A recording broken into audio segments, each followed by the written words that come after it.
ያው ወንድሜ ተሾመ ይባላል ጓደኛዬ ረጅም ዓመት ጓደኛዬ ነው እና በጣም አንገብጋቢ ጉዳይ ገጥሞት ከዚህ በፊት ምናልባት በማህበራዊ ሚዲያ በጣም በመጥፎ የሚታይና የሚታወስ ልጅ ነበረ በማያውቀው ጉዳይ ምናልባት ታሪኩን ራሱ ያጋራል ግን ምናልባት በክርስትናው ህይወት በጣም እንትን ብሎ ስለነበር ተቸግሮ ተጨንቆም ስለነበር እናንተን ለማግኘት ያልከፈልኩት መስዋዕትነት የለም እግዚአብሔር ፈቅዶ ቀኑ ዛሬ ሆኖ ተገናኝተናል በዛም ሐሳቤን የምገልጸው ነገር ይኖራል ተሾመ ያወራና እንግዲህ የተከፈለው መስዋዕትነት ለድህነት ስለሆነ ያለውን ሐሳቡን ይናገርና እኔ መቀጥላለሁ እንነጋገራለን እሺ መልካም ችግር የለውም ግን ምን እናደርጋለን አጠር ያለ ሰዓት ነው የምንጠቀመው ለምን በጣም ብዙ ሰዎች ገስ ላይ ስላሉ ለነሱ እድል እንድንሰጥ አጠር ያለ ሰዓት እንጠቀምና ያው ቶሎ ያለ ለሌሎች ሰዎች እድል እንሰጣለን ተሾመ እንኳን ደህና መጣ እግዚአብሔር ይመስገን ፈለገዬ እንዴት ነህ እግዚአብሔር ይመስገን ያለው እግዚአብሔር ይመስገን የእውነት በጣም ዛሬ ትልቅ ደስታ ነው የተሰማኝ የእውነት ሁልጊዜ ብዙ ጊዜ ካለው በቃ ቤት በኩል እንደማገኝ ግራ ስለገባኝ ብቻ ነው የእውነት እግዚአብሔርን ዛሬ በእውነት በጣም ነው የማመሰግነው የእውነት ተንበርክኬ ነው የማመሰግነው ምክንያቱም አልችልም ግን ያው እግሬን ግን ቢሆንም ሳላቅም እግዚአብሔር እውነት ቀኑ ደርሶ ነው የሆነውና በጣም ነው የማመሰግነው ስላገኘሁ ደስ ብሎኛል እጅግ በጣምና ያው እንዳልከው ጊዜ የለክም ያው ብዙ ሰው ስላለ አጥር አድርጌ ያለሁበትን ነገር ልንገርክ የተፈጠረው ነገር ያው መጀመሪያ ያው በማህበራዊ ሚዲያ ነው ህይወቴ የተመሰቃቀለው እና መጀመሪያ ላይ የነበርኩበት ሀገር ሐዋሳ አካባቢ ነበርና ከዛ ተነስቼ ወደ አዲስ አበባ ያው አንዳንድ በህይወት ክስረት ውስጥ ገባሁና ወደ አዲስ አበባ ለመሄድ በመገደድበት ሰዓት አንድ በሚዲያ ስራ እንሰጣለን የሚል ስራ እንትን የደረሰኝና ያንን ነገር እንትን ለማድረግ በስልክ አወራኋቸው እሺ ብለውኝ ያንን ነገር እንትን ላረግ ሞከርኩኝ ላናገራቸው ሞከርኩኝ በቃ አዲስ አበባ ስትመጣ ደውልልን ብለውኝ ያው ሚዲያ ላይ ያገኘኋቸው ስልኩንም እና ይሄንን ያው ለሌላውም ሰው ትምህርት ይሆናል ብዬ ነው ይሄንን ነገር የምነግራቸው ምክንያቱም ማንም ሰው እንዳይሸወድ ነው በአሁኑ ሰዓት እና ሄጄ ላገኛቸው ሞከርኩኝ ባገኛቸው ሰዓት ስልኬን የተቀበሉኝ እና አጋጣሚ ሆኖ ስልኬ ላይ የራሴ የሆነ ፐርሰናል ቪዲዮዎች ነበሩ ማለት ፎቶዎች ምናምን ነበሩ ከየኔ ባለቤቴና ያንን ነገር ነው ከስልኬ ላይ ወስደው እኔ ባላወቅኩት መንገድ ነው ወስደው በቃ ስንደውልልህ ትመጣለህ በሚል ላኩኝ ከዛ እኔም ስራ አገኘሁኝ ብዬ በቃ ኦንላይን ስራ ይሄ ሴልስ ምናምን የሚባል ስራ ትሰራለህ ያሉኝ ይሄንን ነው እኔ የተረዳሁት እና ተረድቼ ቤት ከገባው በኋላ ነው እንግዲህ ከ15 ቀን በኋላ ስደውል ሳይ ስልካቸውን አይደውሉልኝም ደውዬ ቼክ ሳረጋቸው ሚሉኝ ምንድነው የሆነ ቪዲዮ ፎቶ እንደወሰዱብኝና በዛ ላይ ያስፈራሩኝ እንደሞከሩ ነው ይዛቱብኝ በኋላም ያው ያን ቪዲዮና ፎቶ እናጠፋለን ብር ታምጣ የሚል ወደ 300,000 ብር ታመጣለህ የሚል ነገር ሲሉኝ እኔ የሰዓቱ ስራ ፈላጊ ነኝ እንደዛ አይነት ብር ማግኘበት ሁኔታ ውስጥ አልነበርኩኝም በጣም ግራ ገባኝ ከዛ በኋላ ነው እንግዲህ ሌላ ቪዲዮ እንደገና ይሄን ብር ማታመጣ ከሆነ ሌላ ቪዲዮ እኛ እንሰጣለን ያን ቪዲዮ ሰርተክ ከዛ እናጠፋለን የሚል ነገር አሉኝ የላኩልኝ ቪዲዮ እኔ ምን እንደሆነም ነገሩን ስለማላቅ ሳላውቅ ሰራሁኝና ላኩላቸው በኋላ ሁለቱንም ቪዲዮ ይዘው እንደገና ሌላ 500,000 ብር አምጣ በሚል ነው አስፈራርተውኝ ምንም ማላቅበት ጉዳይ ውስጥ ገባሁኝ በቃ ወደኩኝ ራሴን አላቅም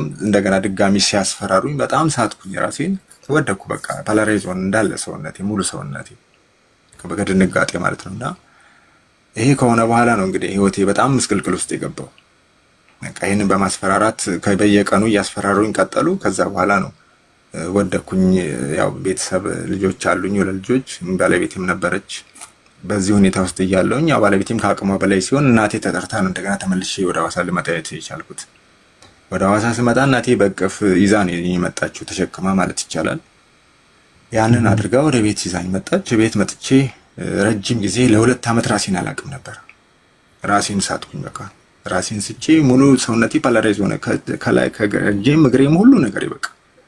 እዛኔ ያው ሕክምናም የተወሰነ አደረኩኝ፣ ግን ምንም ለውጥ አላመጣም። ለ2 ዓመት አልጋ ላይ ነበርኩኝ። ለ2 ዓመት ሙሉ ማንንም ምንም አላውቅም ነበር። አጋጣሚ ሆኖ ቤተሰቦቼ ደግሞ በሌላ እምነት ውስጥ ነበሩ ያሉት።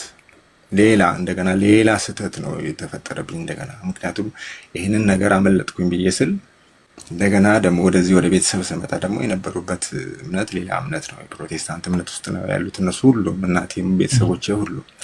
በዚህ ሁኔታ ውስጥ ሆነው ስመጣ ምክንያቱም መጀመሪያም ከዚህ ተጣልቼ የሄድኩት በዚህ የተነሳ ነው። ከእናቴ ጋር ለምን ሆንሽ በሚል ተጣልቼ ነበር የሄድኩት ወደ አዲስ አበባም ሲሄድ እና እንደገና ተመልሼ ስመጣ የእነሱ ጋር ነኝ ያለሁት።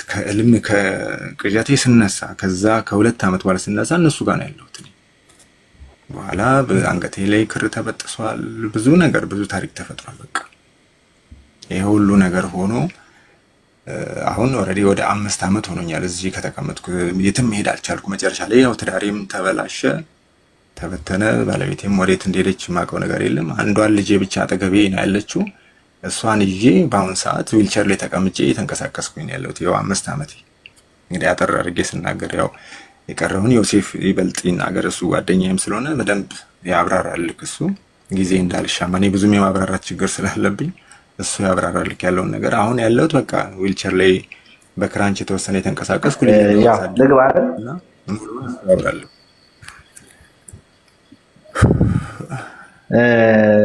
ያው ጉዳዩን በተወሰነ ደረጃ ተሼ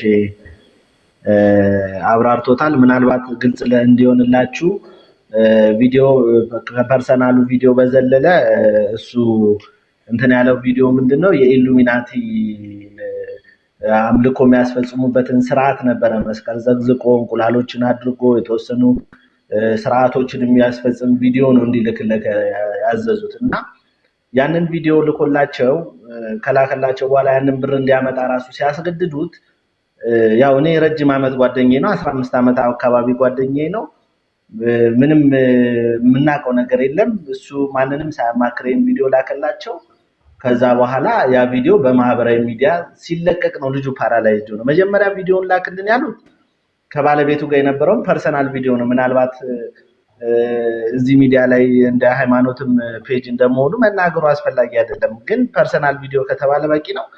የኢሉሚናቲው ግን ምን ያህል ህይወቱን እንዳመሰቃቀለው ማወቅ የሚቻለው ያንን ካየ በኋላ ባለቤቱ ቤተሰቦች ጋር ነው ቪዲዮ የተላከው። መጀመሪያ ፐርሰናል ቪዲዮ ተላከ። ቀጥሎ ደግሞ የኢሉሚናቲው ቪዲዮ ሲለቀቅበት ልጁ ፓራላይዝድ ሆኖ ቤት ተቀመጠ። እንደነገራችሁ እናትየው ፕሮቴስታንት ነች። ልዩ ጩፋ ጋር ይዛው ሄዳለች። እንግዲህ ነፍሱን ሳያውቅ ማለት ነው። ከዛ በኋላ ዮናታን ጋር ሄዶ መልካም ወጣት ተምሯል። አልፎ ተርፎ በህይወቱ አሁን ላይ እየገጠመ ያለው ነገር ፈለገ እግዚአብሔር ነው ከህይወቱ ሊያስወጣው የሚችል በጣም ብዙ ኬዞች ገጥመውታል። ይሄ ነገር የገጠመው ነገር ምንድነው? እናቱ ፕሮቴስታንት ነች።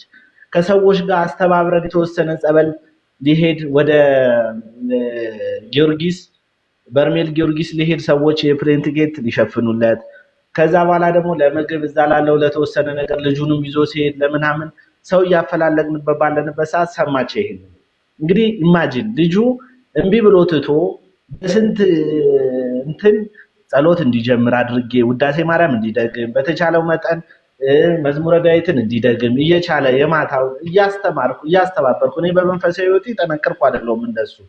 ግን ምናልባት ቀጨኔ መድኃኒዓለምን ታውቀዋለህ? እዛ ድቁና ተምሬያለሁ።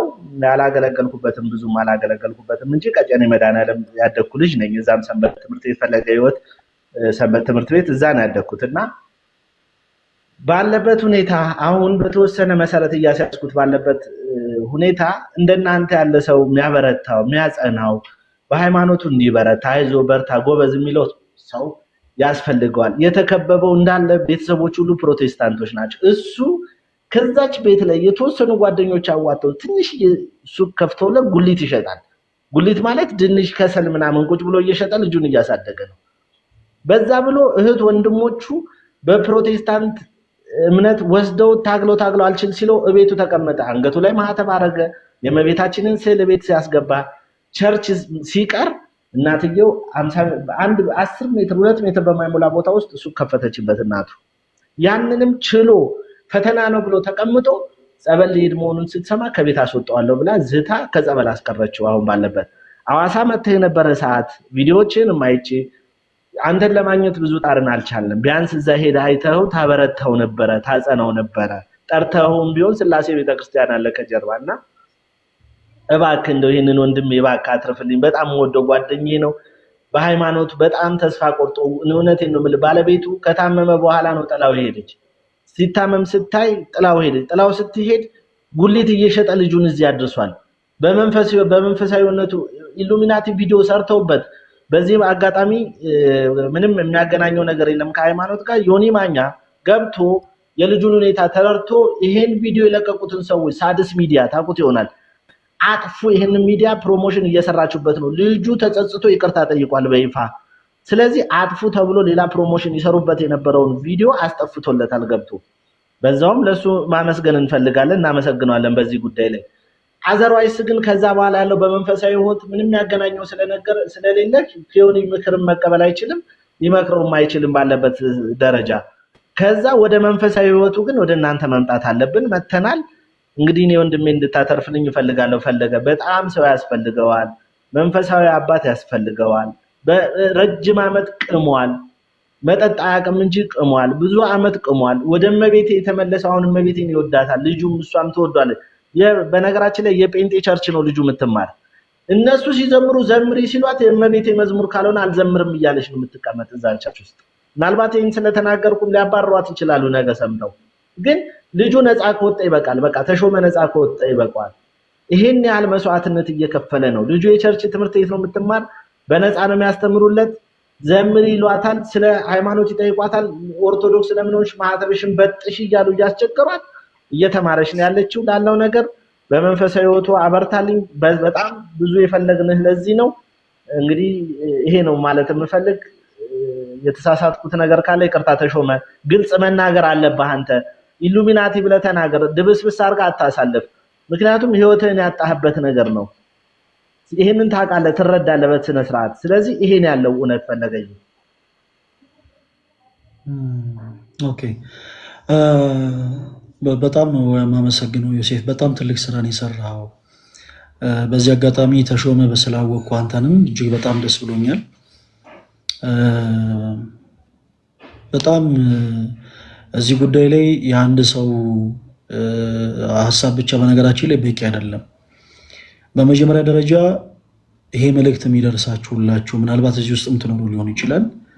የህግ አካላት ከሁሉ በፊት የእናንተ እገዛ ያስፈልገዋል። ምክንያቱም እያንዳንዳችን በህይወታችን ላይ አደጋ የሚያደርሱ ወንጀለኞችን በህግ አግባብ ከሰን ያወራናቸውን ሪከርዶች፣ የተለያዩ ነገሮች በህግ አግባብ ወጥተው እነዛም ስልክ ቁጥሮች፣ እነዛም የድምፅ ቅጂዎች በአጠቃላይ ባለቤት ስላላቸው ማለት ነው ባለቤቶቹ በህግ አግባብ ሊጠየቁ ይችላሉ እና በቻላችሁት አቅም እባካችሁን ትዳሩን እስከሚያጣ ድረስ የገዛ ቤተሰቦቹን እስከሚያጣ ድረስ በማያውቃቸው ሰዎች ህይወቱ የተመሰቃቀለበትን ይህንን ሰው መርዳት የምትችሉ ሰዎች ካላችሁ በህግ አግባብ በልዑል እግዚአብሔር ስም እንድትረዱት እንጠይቃለን።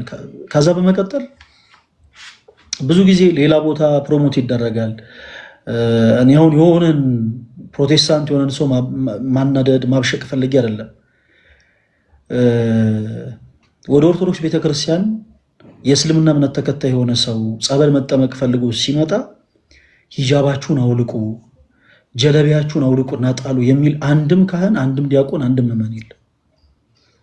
ለምን መሰላችሁ? እኛ ክርስቲያኖች በቤተ ክርስቲያናችን ውስጥ ስሙ የሚጠራው ስሙ ከስም ሁሉ በላይ የሆነው ክርስቶስ ኢየሱስ እንኳን ጨርቅን አይደለም ማንነትን እንደሚለውጥ ስለምናምን ማንንም ሰው እንዲህ አድርግ ብለን አናስጨንቅም።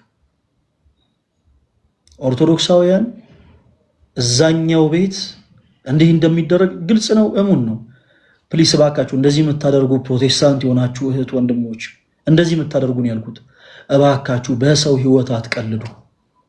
ማህተብን በጥስ፣ አለበለዚያ ትራባለህ፣ አለበለዚያ ትጠማለህ፣ አለበለዚያ እንዲህ እናደርግብሃለን፣ ከቤት እናባረርሃለን፣ አለበለዚያ እንዲህ አይነት ነገር እንዘጋብሃለን የምትሉ እባካችሁ እንደዚህ አታደርጉ። ማንም ሰው ሊያደርግ አይገባም እንደዚህ አይነት ነገር። ኦርቶዶክስ የሆናችሁ ሰዎች እንደዚህ የምታደርጉ ካላችሁ እንደዚህ አታደርጉ ፕሊስ። የሆነ ሰው ፕሮቴስታንት ሊሆን ሲል ከቤት እናስወጣሃለን፣ ይሄን የምትበለውን ነገር እናቆማለን፣ እናግድብሃለን፣ የሆነ ነገር ቀኑን ጨለማ እናደርግብሃለን ምናምን አትበሉ ባካችሁ ፕሊስ አትበሉ። እንደዚህ የምትሉ ሰዎች ካላችሁ እንደዚህ አትበሉ። ሰዎችን ቤት እንዲያድሩ በመፍቀድ የዕለት እንጀራቸውን በመስጠት አይደለም፣ በክርስቶስ ኢየሱስ እንዲያምኑ የምናደርገው። ሐዋርያት እንደሰበኩት ብርና ወርቅ ሳይዙ ሐዋርያት በዓለም ሁሉ ዞሮ የክርስቶስ ኢየሱስን ወንጌል ሰብከዋል። ስለዚህ እኛም ክርስቶስን የምንሰብክ ሰዎች ከማቴሪያል ወጥተን ቃሉ ላይ ፎከስ ብናደርግ መልካም። ተሺ ወንድማችን የሆነውን ነገር ሁላችሁም ሰምታችኋል። የተፈጠረው ነገር እጅግ በጣም ስላስደነገጠው ሰውነቱ ፓራላይዝ እስከመሆን ድረስ ደርሷል። ኦኬ ፓራላይዝ እስከመሆን ድረስ ደርሷል። አንዲት ሴት ልጅ ብቻ ነች ያለችው። ይሄንን ወንድማችንን ልንረዳው አይገባም? ክርስቲያኖች ልንረዳው ይገባል። በመጀመሪያ ደረጃ ተሼ በቻልኩ አቅም እኔ በእምነትህ እንድትጸና እጅግ በጣም በጣም በጣም በጣም እመክራለሁ። ሲቀጥል ሰው እንደ እምነቱ ይፈወሳል። ሰው እንደ እምነቱ ፈውስን ያገኛል። ማቴዎስ ወንጌል ምዕራፍ 9 ላይ ያች የክርስቶስ ኢየሱስን የልብሱን ዘርፍ የነካችው ሴት የልብሱን ዘርፍ ነክታ የዳነችው በነጋችን ላይ ጨርቁን ስለነካች ነው እንዴ? ተወዳጆች ጨርቁን ስለነካች ነው እንዴ? መልሱልኝ። ጨርቁን ስለነካች ነው? አይደለም። ጨርቁን ስለነካች ሳይሆን በእምነት ጨርቁን ስለነካች ነው። እንዲሁ ጨርቁን ስለነካች ብቻ አልተፈወሰች። እንዲሁም ጨርቁ የነካቸው ብዙዎች ነበሩ። ምክንያቱም ጌታችን ኢየሱስ የነበረበት ቦታ በራሱ የገበያ ቦታ ነበረ። እንዲሁ ዝም ብላችሁ ጸበል ቦታ ሄዳችሁ ጸበል የምትጠመቁ ሰዎች ፕሊስ አትልፉ ባካችሁ። እንዲሁ ዝም ብላችሁ ገዳም ስለጨነቃችሁ እንትን ልሂድ ብላችሁ የምትሄዱ ሰዎች በመጀመሪያ የሚቀድም ነገር አለ። ያ ደግሞ በእምነት መጓዝ። በቃ የሆነ ገዳም ልሂድ እግዚአብሔር አምላክ ፈውስን ይሰጠኛል ብላችሁ አምናችሁ ተጓዙ። ወደ ክርስቶስ መቅደስ ልቅረብ ክርስቶስ በካህናቱ በኩል አድሮ ይፈውሰኛል ብላችሁ አምናችሁ ቅረቡ። ማቴዎስ 9 ላይ የነበረችው ያቺ ሴት 12 ዓመት ነው ደም ሲፈሳት የነበረችው። 12 ዓመት ኢማጂን፣ 12 ዓመት ሳይቋረጥ ደም መፍሰስ ማለት በጣም ከባድ ነገር። 12 ዓመት ደም ሲፈሳት የነበረች ያቺ ሴት በእምነት ነው ወደ ክርስቶስ ኢየሱስ የቀረበችው፣ በእምነት። እናም የቀሚሱን ጫፍ ነካች፣ የልብሱን ዘርፍ በነካች ጊዜ ክርስቶስ ኃይል ከኔ ወጥቷል አለ። እናም ወደ እርሷ ዘወር ብሎ በጣም ደስ የሚል ቃልን ተናገራት። ልጄ ሆይ እምነትሽ አድኖሻል አላት። እምነትሽ ምን ብሎሻል? እምነትሽ አድኖሻል። ክርስቲያኖች በጣም ከባድ በሆኑ ችግሮች ስትያዙ፣ በጣም ከባድ በሆኑ ደዌዎች ስትያዙ የሚያድናችሁ እምነታችሁ ነው። ስለዚህ በክርስቶስ ፍጹም እምነት ይኖራችሁ። ፍጹም እምነት። ያላመነ ሰው ጸበል ከገባ ጸበሉ ለሱ ፈውስ ሊሆን አይችልም። ኦኬ እንዲሁ በነገራችን ላይ በዚህ አጋጣሚ አንዳንድ ጊዜ ሰዎችን ይሄ በሰንሰለት ምናምን አስራችሁ ጸበል ቦታ የምትወስዱ ሰዎች እንዲህ አይነት የቤተ ክርስቲያን ስርዓት የለም። እባካችሁ ተው። እንዲሁ ዝም ብላችሁ በግድ የሆነ ጥፍንግንግ አድርጋችሁ ልክ ማዕከላዊ ይሄድ ይመስል ሰውን ጥፍንግንግ አድርጋችሁ ጸበል ቦታ የምትወስዱ ሰዎች እባካችሁ ረፉ። እንዲህ አይነቱ ነገር ጥሩ አይደለም። ይሄ ቤተክርስቲያናችንም ስርዓት አይደለም። አጋንንት የሚታሰረው በክርስቶስ ኢየሱስ ስም እንጂ በሰንሰለት አይደለም። አጋንንት የሚታሰረው በስመ ሥላሴ እንጂ በጧፍ አይደለም። እና የሆነ ሰዎችን እንዲህ ጥፍንግ አድርጋችሁ መውሰድ የምትፈልጉ ሰዎች ቢቻል እናንተ ጸበል ብትጠመቁ ጥሩ ነው። ቢቻል እናንተ እንደዚህ የምታደርጉ ሰዎች ተጠግታችሁ ጸበል ብትጠመቁ ጥሩ ነው። ሰው በእምነት ሲገባ ነው በነገራችን ጸበሉ የሚፈውሰው። ላላመነ ሰው ያ ሻወር ነው የሚሆነው። ላመነ ሰው ነው ያ ጸበል ሆኖ የሚፈውሰው። ስለዚህ ስንጓዝ ወደ ጸበሉ፣ ወደ እምነቱ፣ ወደ መቅደሱ፣ ወደ ሁሉም ነገር ስንጓዝ በእምነት ይሁን እና ታሺ ወንድማችን በክርስቶስ ፍጹም እምነት ይኖር። በእምነት ደግሞ ወደ መቅደሱ እንድትጠጋ ፈልጋለሁኝ። እንዴት እናደርጋለን? ሁሉም ነገር ሚዲያ ላይ አይወራም። ዮሴፍም ተሺም ሁሉም ነገር ሚዲያ ላይ አይወራም። ስለዚህ በማማይ በኩል ስልክ ቁጥራችሁን አስቀምጡልኝና ሌላ መንፈሳዊ ማድረግ ያለብህን ነገር ተሺ በቻልነው አቅም በስልክ ለመውረት እንሞክራለን። እዚህ ውስጥ ያላችሁ ኦርቶዶክሳዊ የሆናችሁ እህቶች ወንድሞች፣ ፕሮቴስታንት የሆናችሁ እህቶች ወንድሞች፣ የእስልምና እምነት ተከታይ የሆናችሁ እህቶች ወንድሞች፣ የካቶሊክ እምነት ተከታይ የሆናችሁ እህቶች ወንድሞች፣ የጆባ ዊትነስ፣ የአድቬንቲስት፣ የኦንሊ ጂሰስ እምነት ተከታይ የሆናችሁ እህቶች ወንድሞች፣ ሰውን ለመርዳት ሰው መሆን በቂ ነው። እና ይሄንን ሰው ይሄንን ወንድማችንን እባካችሁ ሁላችሁም እርዱት። ሁላችሁም በቻላችሁት አቅም እርዱት። በቻላችሁት አቅም ይሄ ሰው እርዳታ ይፈልጋልና ቢቻል እርዳታን መስጠት የሚችሉ ሰዎች ጋር የእሱ ጉዳይ ይደርስ ዘንድ ክርስቲያን የግዴታችሁን ተወጡ። ሁላችሁም ወንድማችንን መርዳት የምትችሉ በውስጥ መስመሪያው ተሾመ በሚለው አካውንት እየገባችሁ ልንረዳ እንፈልጋለን እያላችሁ መልእክት አስቀምጡለት። በቻላችሁት አቅም እርዱት። በሌላው ጉዳይ ግን ቅድም እንዳልኩት ዮሴፍ እና ተሼ በማማይ በኩል ቁጥራችሁን አስቀምጡልኝ። በፐብሊክ ደረጃ ያው ቁጥር ስለማልሰጥ ማለት ነው እና ምን ማድረግ እንዳለበት ተሼ አንዳንድ ነገሮችን እነግርሃለሁ። ኦኬ፣ አንዳንድ ነገሮችን በጣም በመንፈስ ህይወት ያን ያክል በጣም ጠንካራ ሆንኩ ሰው አይደለሁኝም፣ ግን በቻልኩት አቅም ሁሉን የሚችል አምላክ አለኝና አንዳንድ ነገሮችን እነግርሃለሁኝ። እነዛን ነገሮች ደግሞ እንደምትጠቀምባቸው ተስፋ አደርጋለሁ። በማማይ በኩል ስለመጣችሁ በእሷ በኩል ስልካችሁን አስቀምጡልኝ። ዮሴፍም ተሼም ስለመጣችሁ በጣም ነው የማመሰግነው።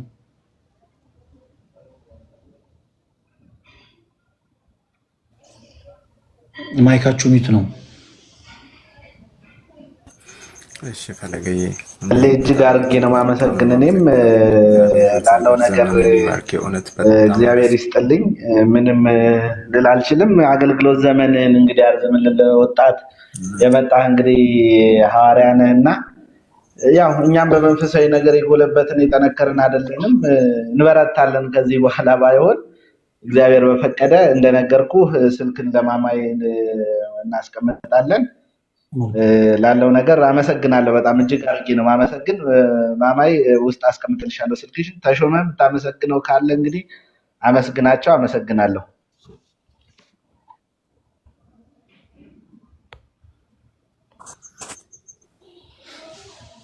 ተሼም የተወሰነ ነገር ብሏል ይመስለኛል። በጣም ነው የማመሰግነው ፈለገዬ፣ እጅግ በጣም እግዚአብሔር ያክብርልኝ። እውነት በጣም እጅግ በጣም እውነት ዛሬ ጥሩ እንቅልፍ ነው የምተኛው።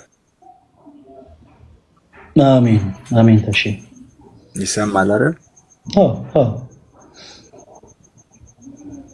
እውነት ዛሬ ጥሩ እንቅልፍ ነው የምተኛው። በእውነት እግዚአብሔር ይስጥልኝ። እውነት በጣም ነው የማመሰግነው። ማማየንም በጣም ነው የማመሰግነው። እግዚአብሔር ይስጣት ወደ አንተ ስላደረሰችን። በጣም ነቃ ከውስጥ ስልኬን አስቀምጥላችኋለሁኝ። ለሷ አገኛለሁ። ብዙ ነገር ካንተ ማወቅ ፈልጋለሁ። የእውነት እኔ ከልቤ ነው። እኔ እውነት ብዙ ነገር ማወቅ ፈልጋለሁ እና በብዙ ነው የተጸጸትኩት እና ያው ማለት እኔ ጥፋት አጥፍቻለሁ፣ እግዚአብሔርን በድዬዋለሁኝ። ግን እግዚአብሔርን በልጄ ክሰዋለሁ ብዬ አስባለሁኝ። በህይወት ያኑረኝ፣ እኔ ልራመድ፣ ልሄድ፣ ልንቀሳቀስ እንጂ እግዚአብሔርን በልጄ ክሰዋለሁ ብዬ አስባለሁኝ። እግዚአብሔርን የምትፈራ ልጅ እንድትሆን አድርጌ ያሳድጋታለሁ ብዬ አስባለሁና እግዚአብሔር አምላክ ልጅህን እንደ ይስሐቅ ታዛዥ ያደርግልህ። ይህንን ክፉ ጊዜም ደግሞ ጨለማውን አሳልፎ የብርሃኑን ጊዜ ክርስቶስ ኢየሱስ ያምጣልህ። ወንድማችን በርታልን። በጣም እድለኛ ነህ። በልጅህ ብቻ ሳይሆን እግዚአብሔር አምላክ እንዲህ ደግሞ ባለው ወንድም ባርኮሃል። እንደ ዮሴፍ አይነት ያንተ ጭንቀት ጭንቀቱ ሆኖ ያንተ ችግር ችግሩ ሆኖ ካንተ እኩል ጊዜን ሰውቶ ያንተን ችግር ለመናገር መፍትሄ እንድታገኝ ለማድረግ የሚታተር ወንድምም ሰጥቷል እግዚአብሔር እና በእውነት በጣም እድለኛ ነህ። በርታ። በነገሮች ሁሉ ተስፋ እንዳትቆርጥ። በጣም ተስፋ የሚያስቆርጡ ነገሮች በህይወት ይመጣሉ። መራብ ይኖራል፣ መጠማት ይኖራል፣ መቸገር ይኖራል፣ ብዙ ነገር በጣም ብዙ ነገር እና በነገሮች ሁሉ ልትጠነክር ይገባል። እግዚአብሔር ደግን ጊዜ እንደሚያመጣ ተስፋ ማድረግ ያስፈልጋል እና በርታ። ሌሎቹ ነገሮች ግን በስልክ እናወራለን። እሺ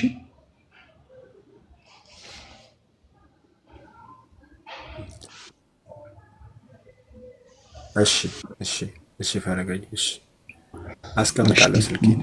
እሺ ሰላም ሁኑ። ደህና ደሩ። እሺ ሰላም ሁኑልኝ። እሺ ደህና ደሩልኝ። አመሰግናለሁ። ማማዬም ፈለገም አመሰግናለሁ። ደህና ደሩልኝ። መልካም ጊዜ። አሜን አሜን።